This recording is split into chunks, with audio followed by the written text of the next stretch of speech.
오늘 설교 제목은요, 왜 침례교회입니까?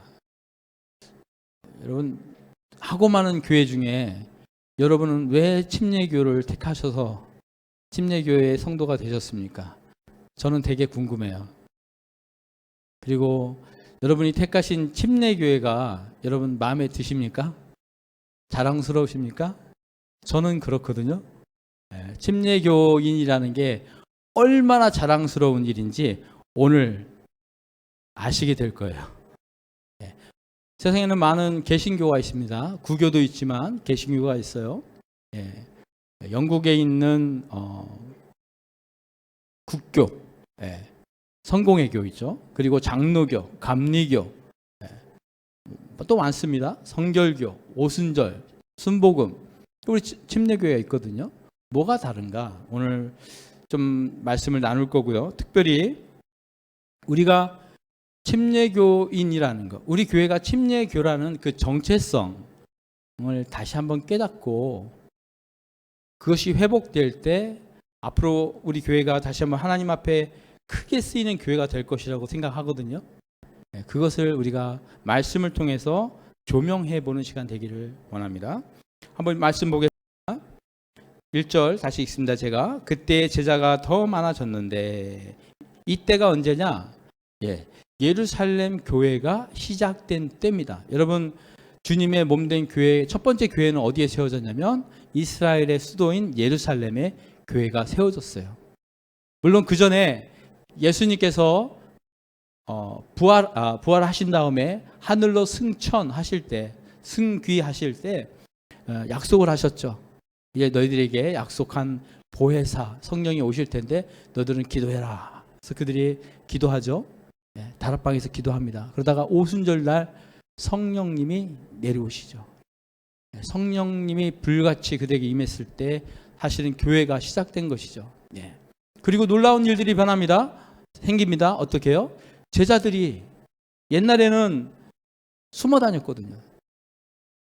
예수님 잡히신 날 다 도망갔거든요. 근데 그때부터는 이 사람들이 완전히 변합니다. 목숨을 아까워하지 않고 복음을 전합니다. 특히 베드로 가는 곳마다 기적과 이적이 나타나죠. 안진뱅이를 일으키고 설교를 해서 설교를 통하여 5천 명이 회개하고 돌아오게 합니다. 5천 명이 갑자기 교회에 들어왔다고 생각해 보세요. 김도균 목사가 설교를 했는데 갑자기 5천 명이 우리 교회에 들어왔어. 어떻게 될까요? 권사님도 큰일 났죠. 이제 라면이 국수 삶아야죠.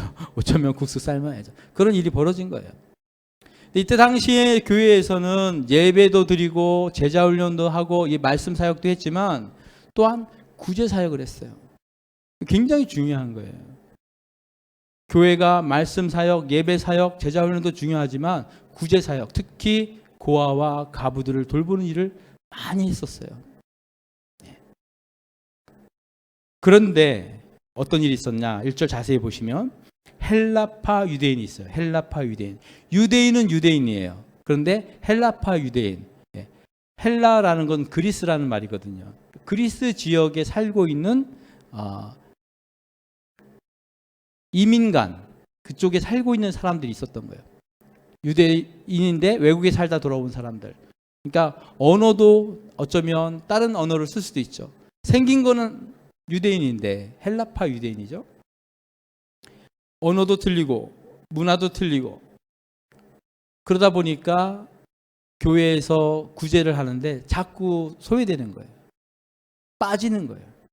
그러자 그들이 어떻게 합니까? 원망하죠.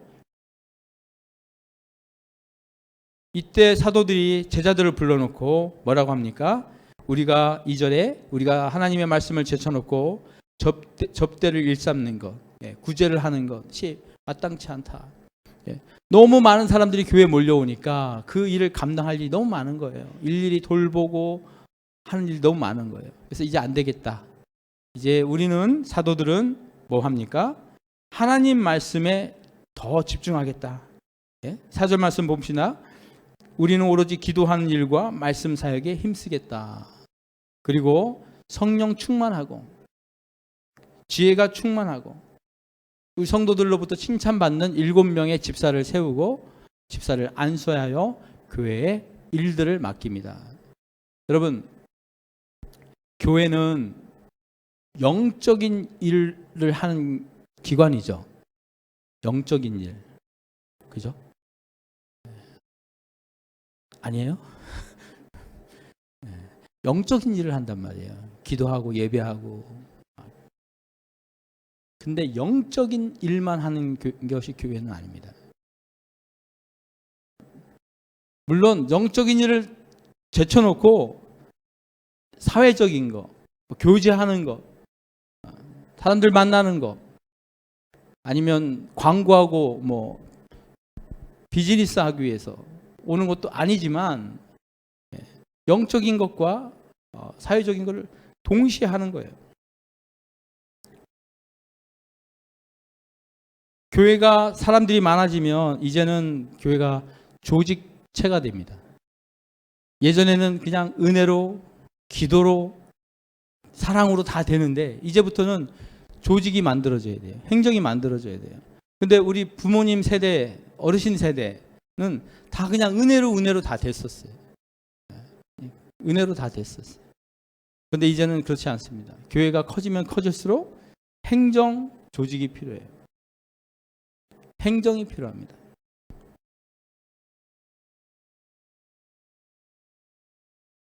교회가 처음에 예루살렘에서 시작해서 예루살렘을 출발해서 그리스로 갑니다. 그리스는 무슨 나라냐? 철학의 나라입니다. 기독교가 철학이 됩니다. 그리고 그리스 지역을 벗어나서 어디로 가냐면 로마 지역으로 갑니다. 그러니까 어떻게 되냐? 로마는요, 철저한 조직이 잘 관리된 국가였었어요. 군대 조직, 국가 조직이 아주 잘 되어 있는 조직이었어요. 그리고 그걸 따라서 교회가 조직이 됩니다. 그러다가 기독교가 로마에서 이제 어디로 가냐면 유럽 지역으로 갑니다. 로마가 멸망하면서 유럽으로 가죠. 유럽은 문화가 발달한 곳입니다. 그때는 이제 기독교가 이제 하나의 문화가 됐어요. 그러다가 세계 역사가 유럽에서 미국으로 가죠. 기독교가 미국으로 갑니다. 청교도들이 미국으로 가죠. 그리고 미국에서 교회가 부흥합니다. 그게 뭐가 됐을까요? 교회가? 어떤 학자가 그랬습니다. 미국에 가서 기업이 됐다. 사회, 기업, 장사, 회사, 그 조직들의 그 시스템들, 마케팅 전략들을 교회가 받아들이면서 기업이 된 거예요. 그 기업 문화가 한국으로 왔어요. 어떻게 됐을까요, 여러분? 크리스천 영화 감독 김재한 감독이 한 말입니다. 미국에 가서 기업이 됐고 한국에 와서 대기업이 됐다. 대기업이 됐다. 세계에서 제일 큰 교회들이 한국에 다 있어요. 서울에 다 있어요. 대기업이 됐다. 그러다 보니까 교회가 이제는 뭐에 힘쓰냐? 말씀과 기도도 중요하지만 다른 것들, 건물을 세우고 사람들을 모으고 프로그램을 운영하고 애들이 많으니까 애들 프로그램 만들고, 그렇죠? 또 노인대학도 만들고 카페도 만들고 주차장도 개방하고 할 일이 너무 많은 거예요. 너무 많은 거예요. 그러면서 교회는 점점 말씀과 상관없이, 기도와 상관없이 바빠지는 것입니다. 우리가 오늘날 정말 착각할 수 있는 것이 뭐냐면 교회에서 열심히 섬기고 교회 열심히 나오고 교회를 열심히 봉사하는데 열심히 구제하죠. 헌신하죠. 청소하고, 그죠? 말씀과 상관없이, 기도와 상관없이 그것만 하면 안 된다는 거예요. 그런 걸 해야 교회가 부흥하고 그래야 사람들이 많이 오고, 그렇죠? 주차장을 크게 지어야 차들이 많이 들어오고 어린이 프로그램을 잘해야 젊은 부부들이 들어오고 성도들이 늘어나니까 헌금도 많이 들어오고 그래야 교회도 세우고. 그런데 오늘날 교회들이 그 일들이 너무 많아지다 보니까 정작 해야 할 말씀과 기도 사역에 힘을 빼는 것이죠. 점점 그 양이 줄어드는 거예요. 저는 여러분에게 오늘 말씀을 붙들고 오늘 말씀을 의지하여 이렇게 간곡히 말씀드립니다. 능원 침례교회가 다시 부흥하고 새롭게 되는 길은 말씀과 기도 외에는 다른 방법이 없습니다. 우리 교회가 다시 일어서는 것은 말씀이 부흥하고 말씀이 강해지고 기도가 강해지지 않는 방법에는 다른 방법이 없어요. 믿으십니까? 그러므로 말씀을 읽으셔야 합니다. 이번 주에 우리가 성경 말씀을 요한 1서를 읽고 있어요.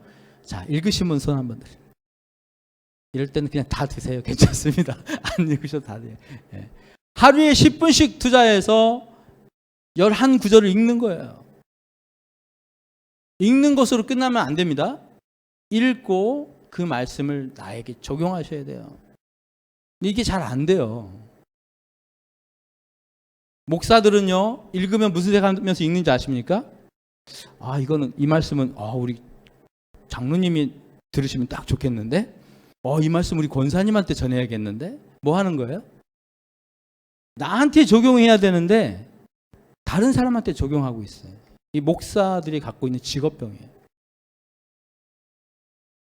그리고 어떤 성도님들은 설교를 듣고 말씀을 읽었는데 물어봐요. 오늘 말씀이 뭐였어요?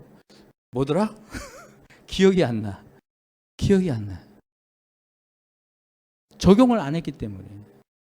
내 말씀으로 먹지 않았기 때문에 그러는 거예요. 그래서 저는 이제 우리 목회자들 회의할 때도 그리고 권사님들 교회에서 이렇게 뵀을 때도 인사하면서 항상 물어볼 거예요. 권사님, 오늘 말씀 가운데 어떤 말씀을 하나님이 주셨습니까? 그럼 어떤 분들은 한 며칠 전에 들었던 생각이 그 말씀을 해요. 옛날에 들었던 설교 중에서 나한테 은혜 묵은 만나 말고요. 오늘 하나님이 나에게 주신 말씀이 뭐냐고요. 매일매일 하나님이 주시는 말씀을 먹을 때, 건강한 말씀을 먹을 때 살아계신 하나님을 경험하시는 줄 믿으시기 바랍니다. 추우시죠? 예, 우리 손을 딱 아멘 할 때 너무 높게 들지 마시고 아멘 하면서 하겠습니다. 매일매일 하나님이 주시는 말씀을 경험하시는 저와 여러분 되기를 주님의 이름으로 축원합니다. 아멘입니까? 예, 또 물어볼 겁니다. 어쩌면 다음부터는 한 분씩 나와서 오늘 우리에게 주신 말씀 얘기해 보세요 했을 때 다 얘기할 수 있어야 돼요. 장로님부터 주일학교 학생까지 지금 똑같은 말씀을 읽고 있거든요. 요한 1서 말씀을 읽고 있어요. 형제를 사랑하래요. 형제를 사랑하래요. 사랑이 안 되는데 사랑하래. 그럼 어떻게 해야 됩니까? 기도해야죠. 하나님 말씀에 사랑하라는데 사랑이 안 돼요. 어떡하죠? 저는 이 빈판길에 그 사람이 넘어졌으면 좋겠는데 어떡하죠? 하나님한테 기도하는 거죠. 고자질 하는 거예요. 하나님, 그 인간 자식이 끊어지게 하옵소서. 망하게 하옵소서. 하나님 앞에 기도하면 괜찮습니다. 그 이야기를 사람한테 하면 안 돼요. 하나님한테 기도하셔요. 다윗이 그랬어요. 다윗이 그랬어요. 말씀이 흥왕되는 것입니다. 기도가 살아나는 것입니다. 교회가 복잡해지면서 사람들이 많아지면서 이제 관리를 해야 돼요. 조직을 세워야 돼요. 그러다 보니까 사람들이 행정이라는 걸 만들거든요. 그래서 제일 먼저 생긴 행정 조직이 뭐냐면 교회의 모든 결정을 누가? 그 교회의 리더, 담임 목사, 교황이 하죠. 황제처럼. 로마에 황제가 있는데 교회에도 황제가 있었어요. 그래서 한 사람이 다 결정하는 거예요. 집사를 세울 때도 그분이 결정하고 재정을 활용할 때도 그분이 결정하고 뭐 행사도 다 그분이 결정하는 게 이게 로마 캐토릭 교회의 시스템이에요. 그거를 교회에서는 정체라고 합니다. 정체. 영어는 팔리시라고 그래요. 팔리시. 그래서 한 사람이 다 하는 것. 그럼 어떻게 될까요? 장로님? 한 사람이 다 하면 어떻게 될까요? 망하는 겁니다. 인간은 죄인이기 때문에 타락하는 거예요. 여러분, 로마 캐톨릭이 왜 망했냐? 왜 타락했냐? 한 사람이 다 했거든요. 나중에는 뭐라고 합니까? 자기가 신이라네. 자기가 말하는 건 성경이라고 그래요. 잘못됐다. 그래서 우리 선배들이 뭘 어떻게 바꿉니까? 한 사람이 하면 안 되겠다. 여러 사람이 결정을 해야겠다 해서 만든 것이 바로 장로제입니다. 장로교가 그렇게 만들어지는 거죠. 교회에 목사님이 있어요. 목사님은 장로 중에 제일 높은 장로, 당회장, 그리고 장로들을 세우고 당회를 만듭니다. 당회에서 결정을 해요. 우리가 1년 예산을 어떻게 쓸 것인지, 무슨 일을 할 것인지, 주일학교는 어떻게 운영할 것인지 다 당회가 결정을 해요. 자, 그럼 아까보다는 낫죠? 한 사람보다는 여러 사람이 낫지 않을까요? 그때 어떻게 합니까? 마찬가지예요. 결국 시스템이, 조직이 문제가 아니라 사람이 문제거든요. 한 사람이 하는 것보다는 낫지만, 그래도 여러 사람이 했을 때 나을 수 있지만 여전히 그 안에서 문제가 있어요. 그래서 안 되겠다. 감독을 보내자. 감독. 그래서 감독제를 씁니다. 그 교회를 감독하는 감독이 있어요. 감리교가 그렇습니다. 그래서 감리교가 감리교인 거예요. 그래서 한 교회를 담임 목사가 있고 교회 권사님들이 있는데 감독이 나와서 관리를 하는 거죠. 감사를 하는 거죠. 그래서 목사님이 잘못하면 다른 교회를 옮겨요. 좋죠. 잘못하면 옮겨주는 거예요. 또 그것도 마찬가지예요. 근데 영국에서 우리 침례교 교인들은 그러한 다른 교회 조직을 보다가 오늘 말씀을 보니까 오늘 말씀에도 그 얘기가 나와요. 5절 말씀에, 그렇죠? 4절에 사도들이 오로지 기도하는 일과 말씀 사역에 힘쓰겠다 이 얘기를 하니까 온 무리가 이 말을 기뻐하며 온 성도들이 동의를 하고 결정을 해서 직분자를 세워요. 그리고 직분자를 세울 때 그냥 세우는 게 아니라 제비 뽑아 세워요. 뭐 헌금 많이 하는 사람, 목소리 큰 사람, 교회 열심히 나오는 사람을 세우는 것이 아니라 제비를 뽑아요. 그리고 오늘 읽지는 않았습니다만 우리는 다 하나님이 택하신 백성이요 왕 같은 제사장이다. 그렇죠? 성도들은 성직자가 있고 평신도가 있는 게 아니라 우리는 다 성도요. 똑같은 하나님의 자녀요. 다만 몸의 기관들이 다르듯이 직분만 다를 뿐이다 라고 믿는 것이 침례교인들이거든요. 그래서 우리 침례교는 한 사람이 결정하지 않고 당회가 결정하지 않고 어떻게 해요? 다 같이 결정한다. 이런 결정을 했어요. 그래서 침례교는 뭐라고 하냐면 회중 정치라고 합니다. 회중이 다 같이 결정한다는 거예요. 저는 이게 너무나도 자랑스러워요. 자, 그 말씀을 한번 볼까요? 자, 1689년도 런던에서 침례교 신앙 고백이라는 걸 만듭니다. 사실 그 이전에 장로교에서 웨스트민스터 신앙 고백을 만들어요. 그걸 거의 카피합니다. 거의 신앙이 똑같아요. 그래서 침례교의 신앙과 신학은 장로교랑 거의 유사합니다. 유사한데 한 가지 다른 게 있는데 그것이 뭐냐면 교회론이 달라요. 교회론이. 그래서 웨스트민스터 신앙 고백에는 교회에 대한 교회론에 대해서 6개 조항밖에 나오지 않는데 우리 침례교 이 신앙 고백에는 16개, 15개 조항이 나와요. 아주 세부적으로 나와요. 보시면 같이 한번 읽어볼까요? 시작. 성령이 충만하고 은사가 있는 어떤 사람을 불러 교회에서 목사나 장로로 세우기 위해 그리스도께서 명하신 방법은 각자의 교회에서 일상적인 투표를 통해 선택하는 것이다. 1689년에 교회에서 모든 결정을 투표로 한다. 이렇게 결정을 한 거예요. 침례교회는. 다른 교회는요. 장로들이 결정하고 담임 목사가 결정하고 감독이 결정하는데 침례교회 이렇게 한 거예요. 실제로 이분들이 미국에 가서 미국 민주주의 국가를 세우는데 지대한 영향을 끼칩니다. 실제로 미국이 민주국가가 되는데 우리 침례교인들이 어마어마한 기여를 해요. 그러니까 여러분 자부심을 가지셔야 돼요.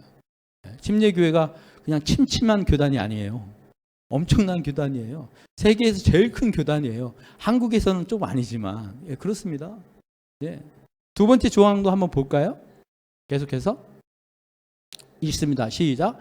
교회는 기도와 금식을 통해 엄숙히 선별해야 하며 만일 이미 조직되어 있는 목회자들의 안수를 통해 구별한다. 여기서 교회는 빠졌는데 집사님, 장로님, 직분자를 뽑을 때는 그냥 뽑으면 안 되고 금식하고 기도하며 뽑아야 한다. 이게 무슨 얘기냐? 하나님께서 교회를 다스리실 때 한 사람, 아주 영적으로 뛰어난 한 사람에게 말씀하셔서 그 사람을 통하여 결정하는 것이 아니고 몇몇 사람들 장로나 직분자를 그들에게 성령님께서 말씀하시는 것이 아니고 모든 성도들은 하나님의 말씀을 직접 들을 수 있다라고 믿는 것이 침례교회예요. 담임 목사만 하나님 말씀을 듣는 것이 아니고 모든 성도들, 특별히 예수 그리스도를 주라 시인하고 물속에 들어가서 침례를 통해서 자기 신앙 고백을 하신 분들, 그리고 성인으로 교회에 입적하신 분들, 정식 멤버들은 다 하나님께서 말씀을 주셔요. 그죠? 각자 기도하는 거예요. 같이 기도하는 거예요. 그리고 자기가 받은 그 말씀을 가지고 투표하는 거예요. 어떤 사람은 다른 의견을 낼 수도 있겠죠. 다시 투표하는 거예요. 답이 나올 때까지. 그래서 교회 전체가 하나님의 뜻이 무엇인지를 찾아가는 조직, 그런 기관이 바로 침례교회라는 거예요. 대단하지 않습니까? 이게 침례교회의 본질이에요. 이름이 침례하니까 물속에 들어가는 것만 있는 것이 아니라 정치 자체가 그렇게 했다는 것입니다. 그러므로 우리 교회는 이러한 자랑스러운 침례교회의 전통, 이 침례교회의 전통은 사람들이 만든 것이 아니라 성경을 읽다 보니까 성경의 원리가 그렇다는 거예요. 성경의 원리가 그렇다는 거예요.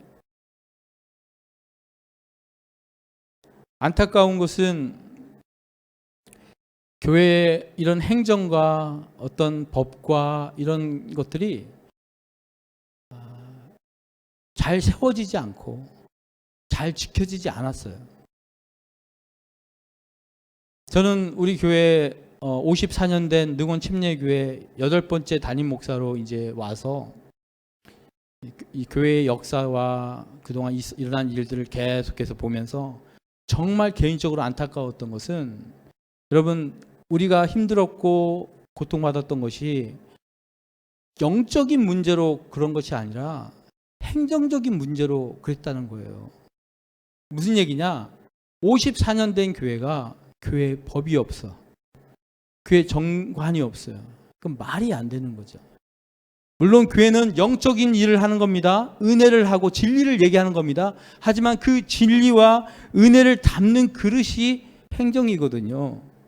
행정이에요. 제가 말하는 행정은 행정주의가 아닙니다. 행정으로만 해야 된다고 얘기하는 게 아니에요. 관료주의가 아니에요. 행정이 필요한 거예요. 행정은 골격이고 행정은 그릇이고 옷이에요. 행정만 하면 안 되지만 행정이 필요해요. 왜? 교회 조직을 갖췄기 때문에. 이제는 담임 목사가 다 하는 게 아니고 집사님들이, 권사님들이, 장로님들이 해야 된다. 조직을 세우는 거예요. 원칙을 세우는 거예요. 이러한 문제가 생겼을 때는 이렇게 한다 하고 성도들이 의견을 모아서 정하는 거예요. 그러면 어떤 어려움과 갈등과 문제가 있을 때 싸울 필요가 없죠. 정관대로 하면 되는 거예요. 누가 나가야 된다. 총관대로 하면 돼요. 누가 들어와야 된다. 정관대로 하면 돼요. 어떤 분들이 열심히 교회 나와서 정말 헌신하고 교회를 위해서 문제와 싸우고 문제를 해결했어요. 본인들은 정말 힘들게 했어요. 그런데 몇몇 사람들이 그 일을 하면 어떤 분들은 소외되거든요. 다 할 수 없거든요. 그럼 또 분열이 되는 거예요. 아, 저 사람들끼리 다 해버리네? 이런 마음이 들거든요. 실제로 그분들이 어마어마하게 고생했거든요. 근데 그게 그 공로가 다 사라져 버려요. 여러분, 그러므로 우리 교회가 다시 뛰어가기 위해서, 이제 달려가기 위해서 하나하나 기초를 쌓아야 될 줄 믿습니다. 특별히 말씀에 의한 기초를 세워야 돼요. 말씀에 의한 기초. 그리고 침례교회라는 우리 선배들이 세운 너무 좋은 전통이 있거든요. 그걸 잘 받아들이는 거죠. 우리가 달려갑니다. 어디로 달려갈까요? 제일 먼저 하나님께 달려갑니다. 따라해 봅시다. 하나님께 달려갑시다. 예배에 집중하는 겁니다. 예배에 집중하는 겁니다. 두 번째 달려갑니다. 성도들에게 달려갑니다. 따라합시다. 성도들에게 달려갑니다. 성도들에게 다가가는 거예요. 이건 뭐냐? 교제하는 거예요. 교육하는 거예요. 말씀을 나누고 떡을 떼고 모이기를 힘쓰는 것. 세 번째로 세상을 향해 달려갑니다. 따라 봅시다. 세상을 향해 달려가자.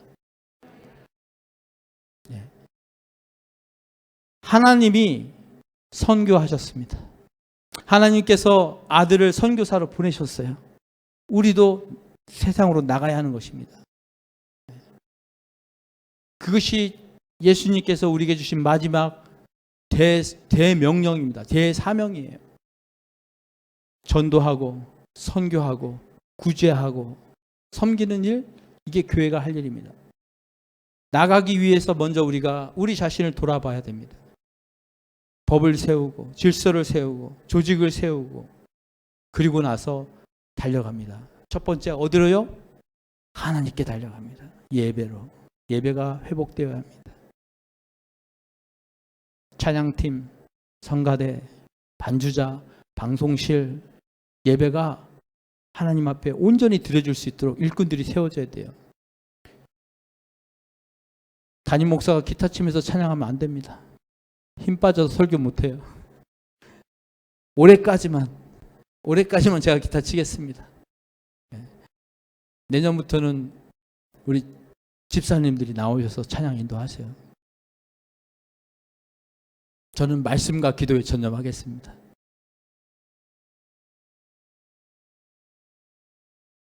예배가 살아나면 모든 것이 살아날 줄 믿습니다. 예배가 뜨거워지면 생명이 넘칠 줄 믿습니다. 여러분, 예배를 통해서 영혼이 살아나고 심령이 살아나고 환자들이 치료되고 관계가 회복되는 그런 살아있는 예배를 경험하는 능원 침례가 되기를 원합니다. 예배로 끝나는 것이 아닙니다. 그 예배에서 은혜 받고 어디로 갑니까? 이제 사람들에게 찾아갑니다. 형제들에게 찾아갑니다. 저는 우리 교회에 와서 정말 아쉬웠던 것이 뭐냐면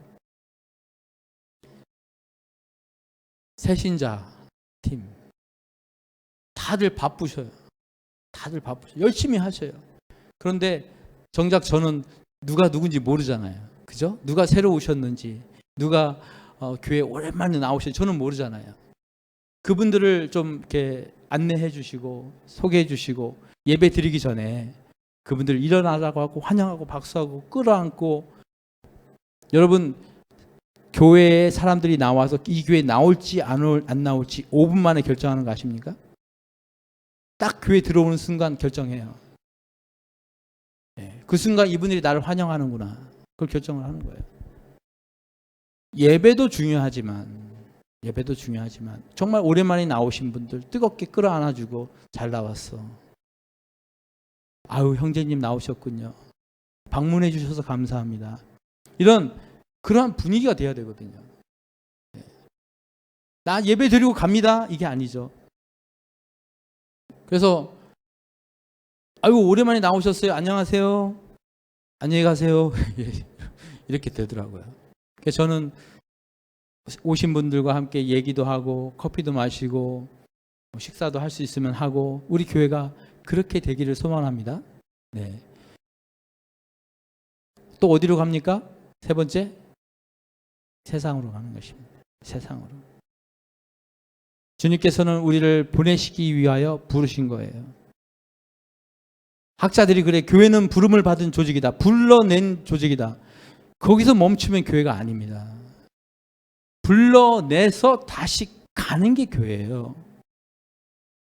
세상으로부터 부름 받아서 으쌰으쌰하고 찬양하고 기뻐하고 예배하고 간증하고 음식 먹고 떡을 떼는 것은 그건 교회가 아니에요. 동호회지. 교회는요, 세상으로부터 부름을 받고 나와서 훈련받고 준비돼서 다시 세상으로 가는 것이 교회인 줄 믿으시기 바랍니다. 아버지가 일하시니 나도 일한다. 예수님께서 말씀하신 것처럼 주님이 지금도 일하고 계시니 나도 일한다. 여러분, 여러분에게 주신 성령님의 은사가 다 있어요. 일하셔야 돼요. 일하셔야 돼요. 직분을 맡으시기 바라요. 교회를 위하여, 성도를 위하여. 정 못하시겠거든 전도하러 나가겠습니다. 전도를 어떻게 하느냐? 잠깐만 말씀드리겠습니다.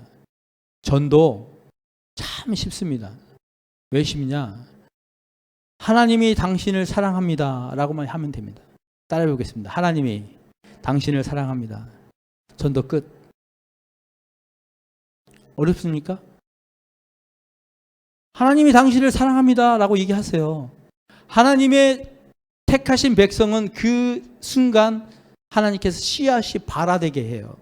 그 심어놓은 그 씨앗이, 그 성령의 역사가 여러분이 사랑을 깨우쳐 줌으로 그분은 하나님의 사랑을 깨닫고 주님께 오게 되는 거예요. 전도하라고 하니까 우리 능원 침례교에 오십시오. 절대 그러지 마세요. 여러분, 전도는 사람들을 우리 교회를 끌어들이는 것이 전도가 아니에요. 전도를, 복음을 전하는데 가장 방해가 되는 것이 교회인 거 여러분 아십니까? 세상에 믿지 않는 사람들을 하나님께서 부르시는데 가장 방해가 되는 게 교회인 거 아세요? 교회가 말씀대로 살아있지 않기 때문에 성도들이 교회 나오지 않아요. 외롭고 힘들 때 어딘가 기대고 싶은데 교회 가고 싶은 생각이 없어요. 왜? 교회가 교회답지 않으니까. 여러분들이 능원 침례교회 빈자리를 채우기 위해 전도하지 마시고 그냥 전하세요. 형제님, 권사님, 요즘 교회 안 나오시는 분들 하나님이 사랑하세요. 아직도 하나님이 기다리셔요. 당신을 위하여 성령께서 기도하고 계셔요. 할 수 있지 않습니까? 그것만 하면 되는 거예요. 이제 이번 주 주일이 성탄절입니다. 저희들 성탄절 전날 특별히 성탄 예배를 드리진 않죠. 성탄 전날 저희가 한 번 예배를 드립니다. 11시 예배를 드려요. 혹시 9시에 나오시면 제가 개인적으로 함께 예배를 드리긴 하겠습니다. 근데 안 나오셔도 됩니다. 11시 예배를 드릴 거예요. 그리고 성탄절 선물을 준비하려고 해요. 갑작스럽긴 한데 성탄절 선물 준비해서 여러분들을 안 드리고요. 여러분 안 드리고 그동안 교회 나오다가 안 나오신 분들, 그리고 나오고 싶은데 못 나오시는 분들, 또 그런 분들 정말 있거든요. 혼자 계신 분들에게 그 선물을 전달하려고 해요. 왜냐하면 성탄절의 의미는 선물을 받는 것이 아니라 선물 받은 우리가 선물을 주는 거예요. 그런데 세상 사람들이 이걸 바꿔놨어요. 선물 받는 날로.